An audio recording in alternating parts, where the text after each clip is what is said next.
제36대 뉴욕 한인회장 선거가 찰스윤 뉴욕 한인회 이사장 단독으로 치러지게 되면서 김영진 전 뉴욕 한인 건설협회장은 선관위가 회칙을 위반했다는 의혹을 제기했습니다. 뉴저지주 시간당 최저임금이 오는 2024년까지 단계적으로 $15 오르는 것이 확정됐습니다. 전격적으로 시행된 맨하튼 교통 혼잡세와 관련해 화가 난 택시기사들이 맨하튼 주지사 사무실 앞에서 시위를 벌였습니다. 영화배우 리암 니슨이 흑인으로부터 성폭행당한 지인 때문에 흑인을 죽이고 싶었다고 고백하면서 인종차별 논란에 휩싸였습니다. 방한 중인 스티븐 비건 미국 국무부 대북정책 특별대표가 내일 방북해 카운터파트인 김혁철 전 스페인 주재 북한 대사와의 실무 협상에 본격 돌입했습니다.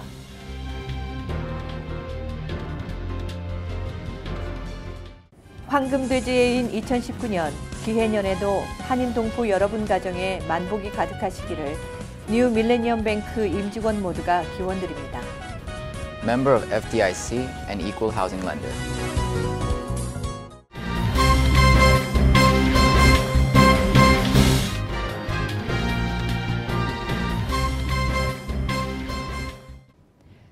시청자 여러분 안녕하십니까? 2월 5일 화요일 KBTV 9시 뉴스 시작하겠습니다. 첫 소식입니다. 제36대 뉴욕 한인회장 선거가 찰스윤 뉴욕 한인회 이사장 단독으로 치러지게 되면서 선거에 출마하겠다던 김영진 전 뉴욕 한인 건설협회장은 선관위가 회칙을 위반했다는 의혹을 제기했습니다. 김일강 기자가 취재했습니다. 마감 시한인 지난 금요일 오후 5시까지 제36대 뉴욕 한인회장 선거에 찰스윤 뉴욕 한인회 이사장이 단독으로 입후보했습니다. 선거 출마 의사를 밝혔던 김영진 전 뉴욕 한인 건설협회장은 결국 출마를 포기했습니다. 이에 대해 김 전 회장은 오늘 기자회견을 갖고 출마를 포기한 게 아니라 못한 것이라고 주장했습니다. 수요일 날 서류를 픽업해가지고 저한테는 결국은 목요일 하루밖에 시간이 없었던 거예요. 근데 김영진이가 다른 거는 다 구비할 능력이 있어요. 다 합니다. 서류 구비 못한 거 아닙니다. 이게 목요일 날 하루에 받은 추천서입니다. 222명입니다. 김 전 회장은 선거관리위원회의 시행세칙이 회칙위원회와 이사회의 인준을 받았는지 의문이라며 누군가 자신을 제거하기 위해 일정이 급박하게 진행되는 것이라는 의혹을 제기했습니다. 우리 한인의 회칙에 보면은 선관위가 시행세칙을 마련하게 되면은 회칙위원회의 인준을 받게 되어 있습니다. 결국은 만약에 회칙위원회가 소집이 안 됐다면 회칙위원장은 당연히 책임을 져야 될 것이고, 그렇다면 이사회의 소집이나 인준하는 과정을 파행적으로 해결해낸 부이사장 또한 책임을 져야 되리라고 저는 그렇게 생각을 합니다. 한편 임종부 선관위원장은 김 전 회장으로부터 어떠한 말도 전해 듣지 못했다면서 관련 의혹을 부인했습니다. 임 위원장은 시행세칙은 이사회나 회칙위의 인준이 필요하지 않고 운영규정은 두 회의체의 인준이 있어야 한다며 특별이사회가 열린 지난달 25일 선관위는 출범은 물론 운영규정에 대한 인준도 모두 받았다고 반박했습니다. 선관위는 김 전 회장을 비롯한 다른 예비 후보자들로부터 후보 등록 일정을 연장해달라는 요구가 없었기 때문에 선거 일정은 예정대로 진행하겠다는 입장입니다. KBTV 뉴스 김희강입니다. 뉴저지주 시간당 최저임금이 오는 2024년까지 단계적으로 $15로 오르는 것이 확정됐습니다. 자세한 소식 김일강 기자입니다. 필머피 주지사는 어제 셰일라 올리버 부지사 등이 지켜보는 가운데 최저임금 인상 법안 서명식을 열고 지난달 주하원과 주상원을 통과한 법안에 서명 발효시켰습니다. 머피 주지사는 서명 후 그동안 하려고 했던 것, 오랫동안 이야기해왔던 것을 이제 오늘 시작하게 됐다고 선언했습니다. 이로써 뉴저지주는 미국에서 뉴욕, 캘리포니아, 매사추세츠주와 워싱턴 DC에 이어 시간당 최저임금이 $15 이상으로 오르는 5번째 주가 됐습니다. 이날 머피 주지사가 서명함으로써 현행 시간당 $8.85인 시간당 최저임금은 오는 7월 1일부터 $10로 오르게 되고 오는 2024년 1월 1일까지 순차적으로 $15까지 인상됩니다. 그러나 5인 이하의 사업장에서 일하는 노동자들과 농장 등에서 일하는 계절 노동자들은 2024년이 아닌 2026년 1월 1일에야 시간당 $15를 받게 됩니다. 또한 식당과 네일살롱 등 팁을 받는 사업장에서 일하는 팁 노동자들은 현재 시간당 $2.13를 받고 있는데 2024년까지 단계적으로 $5.13까지 최저임금이 오르게 됩니다. KBTV 뉴스 김일강입니다. 전격적으로 시행된 맨하튼 교통 혼잡세와 관련해 화가 난 택시기사들이 맨하튼 주지사 사무실 앞에서 시위를 벌였습니다. 택시기사들은 주지사 사무실 앞에서 플래카드와 피켓을 들고 지난 주말부터 시행된 교통 혼잡세에 항의하고 나섰습니다. 택시업계는 최근 택시 메달리온 가격이 거침없이 추락하고 우버 등에 밀려 고전을 면치 못하는 상황에서 교통 혼잡세 부과는 사형 선고나 마찬가지라고 주장했습니다.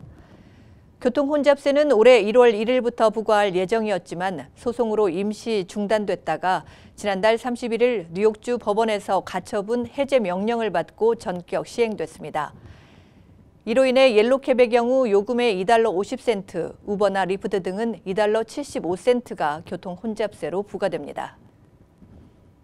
1년의 액션 영화로 한국 팬들에게도 친숙한 영화배우 리암 니슨이 흑인으로부터 성폭행당한 지인 때문에 흑인을 죽이고 싶었다고 고백하면서 인종차별 논란에 휩싸였습니다. 보도에 양준하 기자입니다. 영국 현지 언론에 따르면 리암 니슨은 새 영화 콜드 체이싱 홍보를 위해 일간지 인디펜던트와 인터뷰를 하면서 일이 터졌습니다.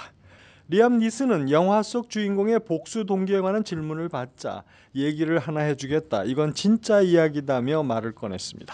리암 니슨은 수년 전 자신과 가까운 지인 여성이 성폭행을 당했으며 가해자가 흑인이라는 얘기를 들었다고 말했습니다. 그 얘기를 듣고 곤봉을 들고 며칠간 거리를 오가면서 누군가와 마주치기를 기다렸다고 설명했습니다. 그는 일주일 정도를 펍 같은 데서 나온 흑인이 나에게 덤벼들기를 원했다. 그래서 그를 곤봉으로 때려 죽일 수 있도록 말이다 라고 밝혔습니다. 공영 BBC 방송은 리암 니슨의 인종차별적 발언이 담긴 인터뷰가 공개되자 큰 비판이 가해지고 있다고 전했습니다. 일간지 더 타임스는 그의 발언이 영화계를 놀라게 했으며 즉각적인 사과 요구를 불러오고 있다고 보도했습니다. KBTV 뉴스 양준하입니다. 도널드 트럼프 미국 대통령 취임준비위원회에 자금 유용 혐의 등을 수사 중인 미국 연방검찰이 취임준비위원회에 자금 관련 자료를 공식적으로 요구하면서 본격적인 수사가 기대됩니다. 이 소식 양준하 기자입니다. 뉴욕 남부 연방검찰이 4일 지난 2017년 트럼프 대통령의 취임식을 준비한 취임준비위원회에 대한 수사의 일환으로 고액 기부자와 그에 대한 혜택과 기부금 사용 내역을 요구했습니다. 취임준비위 대변인과 변호인 등은 이날 검찰이 발부한 자료 제출 요구서를 수령해 이를 검토하고 있으며 검찰 수사에 협조하겠다고 밝혔습니다. 검찰이 요구하는 자료는 기부자, 행사 참석자, 이들에 대해 취임 준비가 제공한 모든 종류의 혜택과 지출 등에 관한 광범위한 문건입니다. 보도에 따르면 역대 최대 금액인 $1억 700만 달러를 모금한 취임준비위는 지난해 4월 연방수사국 FBI가 트럼프 대통령의 개인 변호사였던 마이클 콘을 수사하던 중 취임준비위 자금 의혹과 관련된 녹취록을 확보하면서 수사 선상에 올랐습니다. 연방검찰은 취임준비위가 모금한 자금을 위법하게 집행했는지 기부에 트럼프 행정부에 대한 접근이나 영향력 행사, 정책적 혜택 등 대가성이 있는지를 조사할 예정입니다. 선거 기간부터 자금 모금을 둘러싸고 잡음이 계속된 만큼 수사가 진행됨에 따라 트럼프 대통령 취임 준비위원 관계자들이 법적 책임 공방에 휘말릴 가능성이 대단히 많을 것으로 보입니다. KBTV 뉴스 양준하입니다. 방한 중인 스티븐 비건 미국 국무부 대북정책 특별대표가 내일 방북해 카운터파트인 김혁철 전 스페인 주재 북한 대사와의 실무 협상에 본격 돌입합니다. 이번 회담은 트럼프 미 대통령과 김정은 북한 국무위원장의 2차 정상회담을 준비하는 한편 북미 정상이 싱가포르에서 한 약속에 대한 추가 진전을 이뤄내기 위한 것이라고 미 국무부는 전했습니다. 미 국무부는 북미 정상이 싱가포르에서 한 약속은 완전한 비핵화와 북미 관계 전환, 한반도에서의 영구적 평화 구축이라고 설명했습니다. 비건 특별대표는 김 전 대사와의 이번 실무 협상에서 2차 북미 정상회담의 의제인 비핵화 실행 조치와 이에 대한 미국의 상응 조치의 조합을 집중적으로 논의할 것으로 보입니다. 이번 실무 협상에서는 영변 핵시설 폐기 및 플러스 알파와 그에 대한 미국의 상응 조치를 조율하는 게 최대 관건으로 떠오를 전망입니다. 대규모 구조조정을 선언한 미국 자동차 업체 제너럴 모터스가 4,000명 이상의 근로자를 대상으로 대대적인 감원에 착수하면서 지난 11월 14,000명 해고서를 기정사실화하고 있습니다. 보도에 양준하 기자입니다. 디트로이트 뉴스 등 현지 매체들은 GM이 오는 4일부터 봉급 근로자 4,250여 명을 해고한다고 보도했습니다. 이는 지난해 11월 GM이 발표한 대규모 구조조정 작업의 일환입니다. 당시 GM은 북미 5곳과 해외 2곳 등 모두 7곳의 공장 가동을 중단하고 북미에서만 1만여 명의 인력을 감축할 계획이라고 밝힌 바 있습니다. GM은 또 이달 말까지 모두 8천여 개의 일자리를 없앨 계획이라고 디트로이트 뉴스 등은 전했습니다. 이러한 구조 조정은 자동차 산업의 변화에 적응하기 위한 것으로 보입니다. What's happening right now with GM is something that we're expecting to see happen with more automakers over the next year or so, where it's more electrification, more automation, and more mobility services. 이와 같은 구조조정을 통해 회사 측은 올해까지 25억 달러, 내년까지 총 60억 달러의 비용을 절감함과 동시에 전기자동차, 자율주행 자동차에 보다 더 많은 투자가 이루어질 것으로 보입니다. KBTV 뉴스 양준하입니다. 세계 최대 소셜미디어 기업 페이스북이 개인정보 유출 스캔들, 가짜 계정 문제 등으로 구설에 오른 가운데 4일 출범 15주년을 맞았습니다. 창업자 마크 저커버그는 페이스북을 부정적으로만 보아서는 안 된다고 말했습니다. 보도에 양준하 기자입니다. 대학생이던 마크 저커버그 창업자 겸 최고 경영자가 기숙사 친구들과 함께 만든 페이스북은 2004년 하버드 대생들만 가입이 가능한 소규모 사이트로 시작해 현재 사용자 수가 23억 명에 이르는 서비스로 성장했습니다. 페이스북의 실사용자 수는 창립 첫 해인 2004년 말 100만 명을 넘어서 2008년 8월 1억 명, 2012년 9월에는 10억 명을 돌파했습니다. 하지만 최근 잇따른 논란으로 수세에 몰린 상황에서 15주년을 맞이한 페이스북은 마냥 웃을 수만은 없는 처지입니다. 한편 최고 경영자인 저커버그는 지난 몇 년간 소셜미디어에 제기된 사회적, 윤리적 문제들을 거론하며 보다 적극적으로 책임감을 가지고 나서겠다며 올해는 안전과 보안에 더 투자하겠다는 계획을 밝혔습니다. KBTV 뉴스 양준하입니다. 뉴햄프셔의 스쿠암 호수에서는 얼음 수확이 한창입니다. 약 12인치 두께의 얼음을 호수 표면에서 잘라 옮기고 있습니다. 호수에서 얼음을 수확하는 일은 120년간 이어온 전통 방식입니다. 겨울철에 수확하는 얼음덩어리는 로키월드 딥헤븐 리조트에서 여름에 음료수들을 차갑게 하는 데 사용됩니다. 호수의 얼음을 잘라내어 보관해 여름철에 사용하는 이 일은 사실 냉장고가 없던 19세기부터 시작된 일입니다. 하지만 냉장고가 출현한 이후에도 이 리조트에는 전통 방식으로 겨울에 약 200톤가량의 얼음을 건져 여름철 고객들을 위해 사용하고 있습니다. 이 리조트에서는 이런 전통적인 얼음 채취로 3,600개의 얼음 덩어리를 여름 내내 사용할 수 있습니다.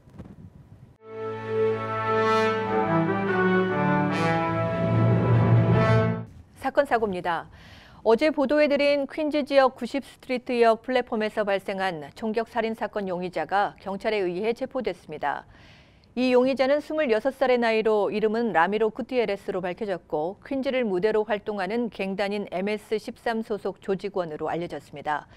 그는 일요일인 3일 오후 12시 40분경 전철 플랫폼에서 동료 조직원 1명과 함께 라이벌 갱단인 18스트리트 조직원인 아멜 모소와 뒤엉켜 싸우다 모소에게 총을 쐈습니다. 모소는 머리에 총을 맞고 현장에서 숨졌습니다. 이 사건 용의자는 구티에레스는 과거 12차례 체포된 경력이 있는 전과자입니다. 뉴저지주 맘모스 카운티에 사는 40대 남성 케네스 발톤이 아내를 살해한 후 자신도 강물에 투신해 스스로 목숨을 끊었습니다. 발톤의 사체는 오늘 아침 맘모스 카운티를 가로지르는 라틴강에서 발견됐습니다. 그의 차는 토요일 강변의 에디슨 브릿지에 주차돼 있었습니다. 그의 아내인 데니스 발톤은 프리홀드에 있는 집에서 칼에 찔린 사체로 발견됐지만 다행히 집안에 있던 3명의 딸은 무사했습니다. 아내 데니스는 프리홀드타운 교육재단의 전 회장이었으며 러커스 대학에서 마케팅 전문가로 일했습니다. 브롱스에 사는 39살의 여성 일마니 존스가 뉴저지에 있는 월마트에서 반품을 거절한다는 이유로 종업원과 고객을 무차별 공격하며 난동을 부리다 체포됐습니다. 사건은 지난 일요일 오후 북부 버겐 88번가에 있는 월마트에서 발생했습니다. 노스버겐 경찰에 따르면 존스는 이날 월마트에 우류를 반환하려다 종업원이 거절하자 계산기를 밀치며 종업원에게 호신용 후추 스프레이를 마구 뿌렸습니다. 이어 옆에 있던 한 여성의 머리를 붙잡아 벽으로 밀어붙였습니다. 피해 여성은 머리에 상처를 입고 치료를 받고 있습니다. 소매업체가 현금 결제를 거부할 수 없도록 하는 법안이 뉴저지주 의회에서 통과됐습니다. 현금 결제 거부 금지 법안은 주내 소매상에서 물품 거래 시 구매자가 결제 수단으로 현금을 내는 것을 판매자가 거부하지 못하도록 규정하는 것으로 우편이나 전화, 온라인 주문은 제외되며 렌털카 업체는 예외가 인정됩니다. 이 법안은 지난주 주 상원 표결에서 만장일치로 통과된 후 하원에서도 찬성 71표, 반대 2표의 압도적인 지지로 통과돼 필 머피 주지사의 서명만을 남겨두고 있습니다. 선천적 복수 국적자의 국적 이탈 신고 제출 서류를 간소화합니다. 또한 한국 정부는 국적 이탈 신청자 대상으로 관련 내용 안내도 강화합니다. 앞으로 국적 이탈 신청자는 국적 이탈 신고 사유서 또는 부모의 영주 목적 입증 서류를 제출하지 않아도 됩니다. 국적 이탈 신청 때 본인이 직접 3장짜리 설문에 답변해야 했던 사유서를 제외함으로써 민원인 불편을 덜게 됐습니다. 한인 노년층의 자살률이 미국 내 아시안 커뮤니티 그룹 가운데 최고 수준인 것으로 나타났습니다. 지난달 30일 60대 한인이 투신 자살하는 등 한인 노인들이 입주민의 절반 이상을 차지하는 뉴저지 포트리의 475 노인 아파트에서 최근 일주일 동안 자살 사건이 2차례나 발생하면서 한인 노인들에 있어 자살 문제는 더 이상 남의 일이 아니라는 경고의 목소리가 나오고 있습니다. 맨하탄 허드슨강 공원 프로젝트의 일환으로 휘트니 미술관 부근에 위치한 웨스트 빌리지 웨스트 12스트릿의 5에이커 부지에 3마일가량 길이의 모래 해변이 들어설 예정입니다. 뉴욕시는 10억 달러의 예산을 투입해 허드슨강 주변에 대한 재개발 계획을 진행 중이며 이번 프로젝트는 맨하탄의 폐고가철도를 하이라인이란 녹지공원으로 재탄생시킨 업체가 디자인을 맡게 됩니다. 이어서 포커스인과 커뮤니티 브리핑이 이어집니다.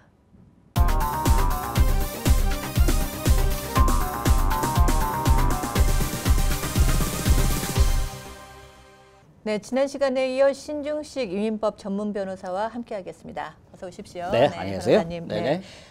시청자들이나 많은 분들이 궁금해하는 게 있어요. 작년 말에 뭐 트럼프 행정부가 뭐 복지 혜택, 공공복지 혜택을 받게 된다면 영주권을 못 주겠다, 뭐 이런 말을 하지 않았습니까? 네, 맞습니다. 그런데 이제 그런 법이 통과됐나요?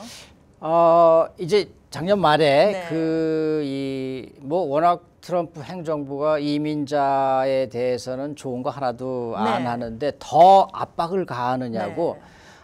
이제 그 조금이라도 미국 정부의 혜택을 받게 될 만한 그런 사람이면 아예 영주권을 안 주겠다. 네. 다시 말하면 외국 사람이 미국에 와서 미국 정부의 복지 혜택을 받는 거 우린 싫어한다, 안 받겠다. 이제 그 네. 뜻이에요. 네. 그래서 여러 가지로 많이 이제 복지 혜택을 받았다 그러면 나 영주권 안 주겠다라고 네. 했었죠. 네. 예. 그래서 이제 그 법을 만드는 과정에 여러 사람들이 많이 이 반대를 하고 네. 그래서 조금 변형이 생겼습니다. 이제 법은 거의 다 막바지에 가서 이제 거의 이제 발표할 단계가 네네. 됐습니다. 그 얘기가 있은 다음부터 뭐 굉장히 우왕좌왕 많이 했어요. 그렇죠. 한인들 사이에서도 그렇고, 네네. 네, 다른 민족들도 그렇고.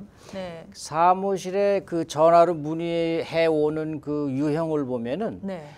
많은 분들이 미리 와서 우리 자녀들이 국민학교를 다녔는데 네. 중고등학교 공립학교를 다녔는데 그게 공공복지 혜택에 해당되느냐. 네. 또 어떤 분은 여기 와서 이제 태어난 아이들이 네네. 시민권자이니까 네. 걔네들은 무슨 이런 거 저런 거 아이들한테 주는 여러 가지 혜택을 받았다. 네. 그러면은 시민권자가 아이들이 받았는데 그 부모인 우리가 영주권 받을 때 문제가 되겠느냐? 네. 예, 문제가 됐었거든요. 네. 예, 근데 이제 그것도 이번에 클리어해서 맨 처음에는 안 준다 그러다가 괜찮아졌고 또 처음에는 오바마 케어 같은 것도 네. 우리가 이제 수입이 적으면 네. 보험료 일부에서 반은 개인이 내고 반은 미국 정부가 네. 내주고 그랬잖아요. 네. 그래서 이제 우리 한국 분들도 많이 그걸 들었어요. 네. 그런데 그거 듣는 사람도 정부가 도와주게 되니까 영주권 네. 안 주겠다 네. 그랬는데 그것도 막 반대를 해서 빠지고. 네. 그래서 약간 이제 정리가 돼서 이제 아마 이것도 금방 발표가 될 것 같은데 네. 이제 막바지에 지금 수령 과정을 거치고 있습니다. 네, 그렇군요. 네네. 빨리 어떻게 좀 발표가 돼서 좀 예. 안정을 찾았으면 좋겠는데. 맞습니다. 예. 네, 이제 안 준다고 했다가 지금 네. 뭐 또 그렇게 조금 또 뭐 우왕좌왕, 반대하니까 네. 네, 좀 빠지고 그런 일들이 네네, 있잖아요. 네네. 네, 정리해서 보면은 그러니까 그런 거에 관련해서 네. 어떤 복지 혜택은 괜찮고 또 어떤 복지 혜택은 또 안 되고 아는 하는 게 좋다. 예, 있나요? 우선 예, 이제 이 사람들의 올해는 이제 앞으로 그 이 법이 이제 이 다음 달 3월 초쯤에 이제 통과가 되면 네. 이제 그 영주권을 심사할 때 기준 중에 하나가 재정에 대해서 앞으로 여러 가지를 보는데 그 중에 공공복지 혜택 받은 사람은 안 주겠다 하는 이유로서 영주권이 되고 난 다음에 당신 가족이 미국에서 정부 보호조를 받을 만큼 가난한 생활을 하는 사람을 안 주겠다 이제 그 뜻이거든요. 네. 그러면은 그 척도로서 이런 공공복지 혜택을 받은 사람이면 앞으로 영주권 받고서도 그런 미국 정부의 혜택을 계속 받을 만한 의심이 가는 사람이다. 그래서 안 주겠다라고 하는 그 척도로 우선 첫째는 제일 이 염려했던 오바마 케어는 네. 이제 빠졌어요. 네. 그 다음에 연방 여러 가지 이 유학생한테도 주는 장학금 또는 저 혜택을 주는 게 있어요. 네. 이 보조금, 네네. 학비 보조금 그것도 괜찮아졌어요. 네. 자녀가 무슨 복지 혜택 받았어도 괜찮았어요. 네. 그러니까 다 괜찮은데 제일 안 받아야 되는 게 뭐냐면은 현금으로 이 보조받는 게 있어요. 집 렌트를 보조받는 게 있는데 그거 받으면 안 되고 네. 그다음에 극빈자라고 해서 생활 보조비를 주는 게 있어요. 네. 그거 받으면 안 되고 그다음에 극빈자라고 해서 우리 옛날에 지금 스냅이라고 그러는데 네. 옛날에 푸드스탬프라는 게 네, 있어요. 푸드스탬프가 그거 받으면 안 있었죠. 돼요. 네, 네. 그렇군요. 예, 그거 하고 그 정도만 안 받으면 다른 건 받아도 괜찮다 이렇게 생각하시면 돼요. 네. 네. 확실한 정보 그렇죠. 예, 다음 전문 변호사님이기 때문에 그렇게 네. 하고 이제 또 하나는 200의 극빈자의 옛날에 125% 재정 보증자가 있어야 했는데 네. 이제 앞으로는 직업이 있거나 자기 재산이 있으면 그런 걸 많이 봐줘요. 또 그걸 네. 받았어도 네. 또 하나는 자기 재산이 많은 거 직장이 생겨서 돈 많이 버는 거 네. 그다음에 건강하고 학력이 좋으면 또 이렇게 봐주는 네. 그런 게 있으니까 아마 이거 하면서 많이들 이제 그 1, 2, 3년 동안에는 네. 많이 티격태격 싸울 것 네. 같습니다. 그렇게 네. 된다면 그런 혜택을 전에 받았었지만 지금 사정이 괜찮아졌어. 그러면 정부에다 좋아진다 이런 얘기죠. 좋아지지만 네네. 뭐 토해내야 되고 다시 정부에다가 뭐 그런 그렇게까지는 거는 없나요? 토해낼 것까지는 아마 안 하는 것 같아요. 네. 그나마 네. 다행입니다. 맞습니다. 네. 이런 질문 굉장히 많이 받으시죠? 맞죠. 예. 네. 많이 받아요. 관심 많이 받아요. 은근히 그런 혜택을 많이 보는 사람이 많거든요. 네, 많은 시청자분들께서 궁금해하시는 사항 다음에 다시 또 준비해 주십시오. 예, 언제든지. 네, 감사합니다. 네. 네. 네, 지금까지 민법 신중식 변호사와 함께했습니다.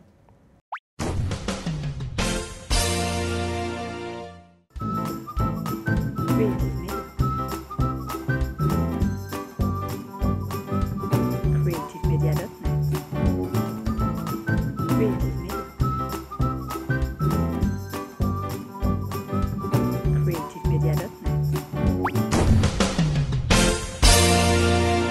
환율과 증시 전해드립니다.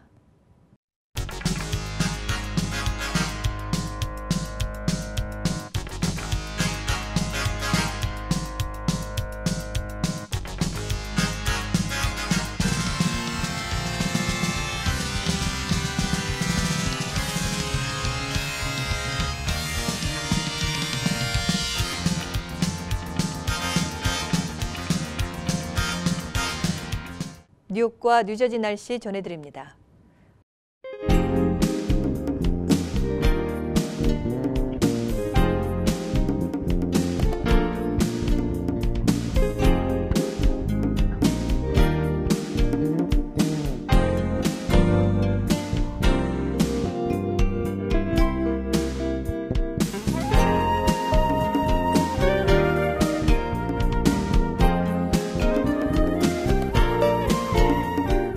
오늘도 KBTV 뉴스9을 시청해주신 여러분 고맙습니다. 편안한 저녁 보내시기 바랍니다. 황금돼지해인 2019년 기해년에도 한인 동포 여러분 가정에 만복이 가득하시기를 뉴 밀레니엄 뱅크 임직원 모두가 기원드립니다. Member of FDIC and Equal Housing Lender.